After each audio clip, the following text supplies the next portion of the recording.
உண்மையிலே வந்து தயாரிப்பாளர் கிடைக்காம தன்னுடைய கதையை தேடிட்டு அலைஞ்சிட்டு இருந்தேன் மாரி செல்வராஜ் எனக்கு தயாரிப்பாளராகவே உயர்ந்திருக்கிறது வந்து ரொம்ப சந்தோஷம்.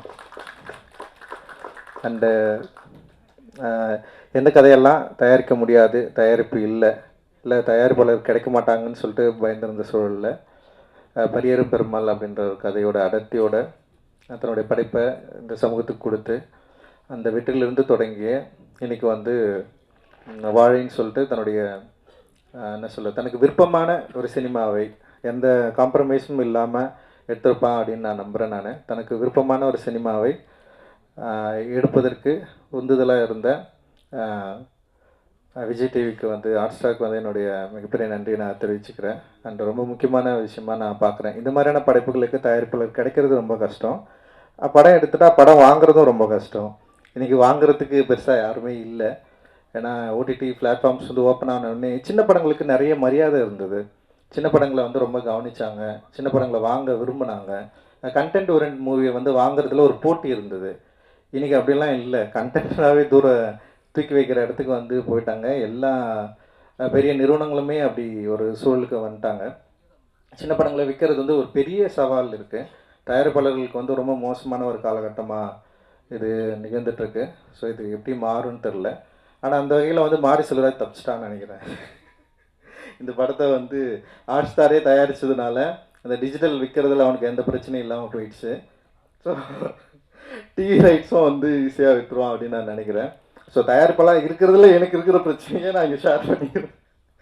அண்ட் வந்து கண்டென்ட் ஓரியன்டாக இந்த மாதிரி ஒரு படத்தை எடுக்கிறப்போ வந்து என்னென்னா ரொம்ப முன்முடிவோடு இது எங்களோட சேட்டலைட்டுக்கு இது வந்து ஒத்து வராது, எங்கள் சேனலுக்கு வந்து இதெல்லாம் பார்க்க மாட்டாங்க அப்படின்னு சொல்லிட்டு ரொம்ப முன்முடிவாக இன்றைக்கி வந்து பெரிய நிறுவனங்கள் வந்து ரொம்ப ஸ்டப்பனாக தயாரிப்பாளர்களுக்கு சப்போர்ட்டே பண்ணாமல் பெரிய பிரேக் போட்டுட்டு இருக்காங்க. அண்ட் வந்து இது எப்படி சரியாகும்னு எனக்கு தெரியல. நிறைய தயாரிப்பாளர்கள் அற்புதமான சினிமாவை வச்சுக்கிட்டு நல்ல திரைப்படங்களை எடுத்துகிட்டு வந்து ரீச் பண்ண முடியாத ஒரு சிக்கல் வந்து இன்றைக்கி வந்து இருந்துகிட்ருக்கு. ஸோ இந்த சூழல் மாறும் அப்படின்னு நான் நினைக்கிறேன். இந்த சூழல் மாறி இன்னும் ஆரோக்கியமான சினிமாக்களை திரையரங்கு மட்டும் இல்லாமல் டிவி அண்ட் வந்து டிஜிட்டல் பிளாட்ஃபார்ம்ஸ்க்கு வந்து ஈஸியாக இன்னும் ஆரம்பத்தில் அப்படி இருந்தது. இப்போது திடீர்னு வந்து டோட்டலாக அதெல்லாம் மாறிடுச்சு. ஸோ அது திரும்பவும் சரியான நிலைக்கு வரும் அப்படின்னு நான் நினைக்கிறேன். ஸோ அது வந்து ஹாட் ஸ்டார் நிறுவனர்களுடைய முன்னாடியே சொல்கிறதுல ரொம்ப சந்தோஷம். அண்ட் இது இட் இஸ் நாட் லைக் இது வந்து ஒரு விமர்சனம் கிடையாது, ஒரு டிஸ்கஷன் தான். இன்றைக்கி என்ன நடந்துட்டுருக்கு அப்படின்றத வந்து நம்ம ஓப்பனாக பேச வேண்டியது இருக்குது. அண்ட் வந்து இந்த திரைப்படம் பொறுத்த வரைக்கும் வாழை சந்தோஷ் நாராயணுடைய மியூசிக்கில் ரொம்ப பயங்கரமாக வந்திருக்கு. அண்ட் தீ வந்து செம சூப்பராக பாடியிருக்காங்க. அண்டு சந்தோஷ் ரொம்ப நாள் கழிச்சு நான் மீட் பண்ணுறேன். சூப்பர் மாமே, ரொம்ப சந்தோஷம் உன்னை பார்க்குறதுல. அண்ட் வந்து வாழை வந்து நிச்சயமாக சந்தோஷுக்கும் மாரி செல்வராஜுக்கும் இன்னும் நெருக்கமான ஒரு படைப்பாக இருக்கும் அப்படின்னு நான் வந்து நம்புகிறேன். ரொம்ப க்ளோஸான ஒரு படைப்பாக இருக்கும் அப்படின்னு நான் நம்புகிறேன். இது வந்து மக்களுக்கு ரொம்ப பிடிக்கும் அப்படின்னும் எனக்கு வந்து தோணுது. பிகாஸ் ஆஃப் வந்து லைக் சொல்கிறது வாழ்க்கையில் சில பேர் முன்முடிவோடு இருக்கிறாங்க. சில பேரோட வாழ்க்கையில் சில விஷயங்கள் இப்படி தான் இருக்கும் அப்படின்னு சொல்லிட்டு அது அப்படி இல்லை. ஆக்சுவலி எல்லோருடைய வாழ்க்கையிலும் பல சுவாரஸ்யமான சம்பவங்கள் இருக்குது, உணர்வு எழுச்சக்கூடிய சம்பவங்கள் இருக்குது. அதை வந்து படைப்பாக்குறப்போ கதையாக்குறப்போ அது வந்து ஆடியன்ஸ் வந்து அதை கனெக்ட் பண்ணிக்கிறப்போ ஒரு பேரனுபவம் நிகழ்கிறதுக்கான வாய்ப்பை திரையரங்குகள் தான் நமக்கு எப்போவுமே உருவாக்கி கொடுத்துருக்கு. ஏன்னா லிமிடேஷன்ஸ் வந்து சமூகத்தில் இருக்குது, லிமிடேஷன் வந்து பெரிய நிறுவனங்கள் கிட்ட இருக்குது. ஆனால் திரையரங்குகள் போகிற வரைக்கும் டிஸ்ட்ரிபியூட்டர்ஸ் கிட்டமே அந்த லிமிடேஷன்ஸ் இருக்குது. ஆனால் ஆடியன்ஸ் கிட்ட அந்த லிமிடேஷன் இல்லைன்னு நான் நினைக்கிறேன். ஆடியன்ஸ் வந்து டெஃபினட்டாக அவங்க வந்து எங்களோட படைப்புகளை அக்செப்ட் பண்ணலைன்னா இவ்வளோ தூரம் நாங்கள் யாருமே வந்திருக்க முடியாது. அவங்க சரியான படைப்புகளை பயங்கரமாக அங்கீகாரம் கொடுத்துருக்காங்க. அதனால தான் வந்து ஒரு சின்ன படம் எடுத்தாலும் கூட கூழாங்கல் இயக்குனர் வந்து இந்த மேடையில் உட்காந்துருக்காரு. அண்ட் வந்து அவருக்கு வந்து பெரிய அங்கீகாரம் வந்து உலக அளவில் கிடைச்சாலுமே அவருக்கு சரியான மரியாதை தமிழ் சமூகத்தில் வந்து கொடுக்கப்பட்டிருக்கு. இங்கே திரை உலகத்தில் அவருக்கு வந்து கொடுக்கப்பட்டிருக்கு அப்படின்றது வந்து ரொம்ப முக்கியமானதாக நான் வந்து பார்க்குறேன்.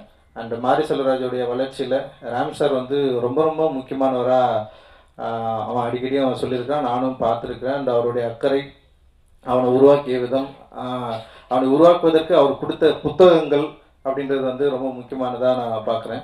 ஸோ ஒரு புத்தகம் அப்புறம் சரியான ஆசிரியர் இருந்தால் ஒரு நல்ல மாணவன் உருவாவதற்கு மாரி செல்வராஜ் வந்து ஒரு நல்ல உதாரணம். ஸோ அவர் வந்து தொடர்ந்து நிறைய திரைப்படங்களை இந்த சமூகத்துக்கு பலனளிக்கக்கூடிய திரைப்படங்களை எடுக்கணும் அப்படின்றது வந்து என்னுடைய விருப்பம். அண்ட் நானும் செல்வம் கூட சேர்ந்து இப்போ பைசன் சொல்லிட்டு ஒரு படம் பண்ணிட்டுருக்கோம். அதுவும் ரொம்ப இன்ட்ரெஸ்டிங்காக வந்துட்டுருக்கு. அண்ட் அதுவுமே வந்து ரொம்ப முக்கியமான திரைப்படமாக மாறதுக்கான எல்லா வாய்ப்புகளும் இருக்குது. அண்டு எல்லாருக்கும் வாழ்த்துக்கள். மேடையில் இருக்கிற எல்லாருக்கும் என்னுடைய நன்றிகள். மகிழ்ச்சி. மொத்தத்தில் என்னவோ ஒரு உண்மை இந்த விழாவில் முழு வெளிச்சம் போட்டு காட்டத்தான் செய்கிறது. ஆம், கபாலி தந்த ரஞ்சித், கர்ணன் தம்பி மாரி செல்வராஜ் இருவரும் இந்த மேடையில். இந்த நிகழ்வை உண்மையிலேயே மாரி செல்வராஜை இந்த திரையுலகு தந்த தம்பி ராம் அவர்களையும் ரஞ்சித் அவர்களையும் ஆத்மார்த்தமாக வாழ்த்துகிறேன். இந்த பாடல்கள் எல்லாம் நான் ஒரு 10 தினங்களுக்கு முன்பாக தான் பார்த்தேன்.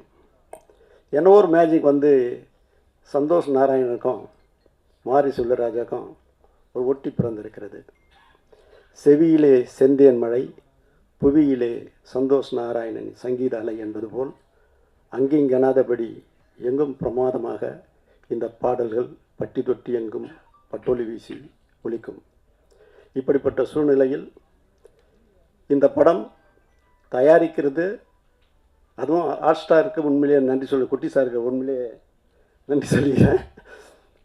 என்கிட்ட கூட அவர் நிறைய பேசியிருக்காரு. பட் அதுக்கு முதல் பொட்டு வந்து தம்பி மாரி செல்வராஜ் வச்சிருக்கிறார். எழுதி வைத்துக் கொள்ளுங்கள், இது மிக உயரிய படைப்பாகவும் கலைப்படைப்பாகவும் வசூல் சாதனை படைக்கக்கூடிய படைப்பாகவும் உருவாகும். அதில் எல்லளவும் மாற்றமில்லை. அப்படிப்பட்ட ஒரு சூழலில் இந்த படம் உருவாகி இருக்கிறது. இந்த படத்தை பார்க்க வேண்டும், அதுவும் இது ஹாட் ஸ்டார் மட்டும்தான் வரணும்னு போது இல்லை இது தேட்டருக்கே எப்படி எத்தமாப்பா, அது ஒரு பெரிய மாஸ் வரவேற்பு இருக்குன்னு மாரி செல்வராஜ் சொன்னேன். அந்த உந்துதலோ என்னவோ அவர் வந்து இந்த படத்தை வந்து திரையரங்கத்துக்கு எடுத்துன்னு வந்திருக்கிறாரு. உண்மையிலேயே என் எண்ணத்தை பூர்த்தி செய்த மாரி செல்வராஜுக்கு அகம் குளிர மகிழும் கலந்த மகிழ்ச்சியை தெரிவித்துக் கொள்கின்றேன். இந்த படம் மிக உயரிய கலைப்படைப்பாக இருக்கும். மாரி செல்வராஜை பற்றி எங்களுக்கு வந்து உண்மையிலேயே மிகப்பெரிய வரப்பிரசாதம், இந்த திரையில் கிடைத்த ஒரு பெரிய வரம், தவம் மாரி செல்வராஜ். இதுதான் என்னால் இப்பொழுது சொல்ல முடியும். காலம் உங்களுக்கு அதை அடையாளம் காட்டும் என்று சொல்லி விடைபெறுகிறேன். நன்றி, வணக்கம். ரொம்ப சந்தோஷம். மேடையில் நிறைய பெரியவங்களாம் வந்திருக்காங்க. எல்லாருக்கும் வந்ததுக்கு நன்றி. வாழை வந்து ரொம்ப முக்கியமான ஒரு படமாக இருக்கும். நடித்ததில் ரொம்ப சந்தோஷம். மாரி அண்ணாக்கு அப்புறம் எங்கள் டீம் எல்லாருமே கோ ஆக்டர்ஸ், டெக்னீஷியன்ஸ் எல்லாருக்குமே, தேனீஸ்வர் சார் வரல, அவர் எல்லாருக்குமே வந்து நன்றி. சந்தோஷ் சார் பாட்டு சூப்பராக இருந்தது. கண்டிப்பாக எனக்குமே ரொம்ப சூப்பரான ஒரு படமாக இருக்கும். ஒரு புதுசான ஒரு உலகம் எனக்கு. ஸோ ஒர்க்காகவும் ஆக்டிங்காகவும் இருக்கட்டும், அந்த லைஃபாக இருக்கட்டும், எல்லாமே எனக்கு புதுசாக இருந்தது. நிறைய லேர்ன் பண்ணிட்டேன் இந்த ப்ராஜெக்டில். Thank you so much. கண்டிப்பாக படம் ரொம்ப சூப்பரான ஒரு படமாக இருக்கும். நன்றி, வாழ்த்து. ரொம்ப சந்தோஷமாக இருக்குது. ஏன்னா என் கெரியர்லேயே வந்து எனக்கு மறக்க முடியாத ஒரு படம் தான் வாழை. நான் நடித்ததுலேயே ஒரு டிஃப்ரெண்ட்டான கேரக்டராக இருந்துச்சு, டிஃப்ரெண்ட்டான எக்ஸ்பீரியன்ஸாக இருந்துச்சு. ஸோ எல்லாருமே அது பார்க்குறதுக்காக நானும் வெயிட் பண்ணிகிட்டு இருந்தேன். எனக்கு நான் நடித்ததை விட அந்த 2 பாய்ஸ் வந்து எப்படி வந்து ஸ்க்ரீனில் வந்துடும் அப்படின்றது பார்க்குறதுக்கு நான் ரொம்ப நாள் வெயிட் பண்ணிகிட்டு இருந்தேன். So finally it's releasing. அப்போது எல்லோரும் பார்த்துட்டு அவங்களுக்கு என்ன என்கரேஜ்மெண்ட்டோ அதை கொடுத்துருங்க, எங்களை சப்போர்ட் பண்ணிடுங்க. தேங்க்யூ.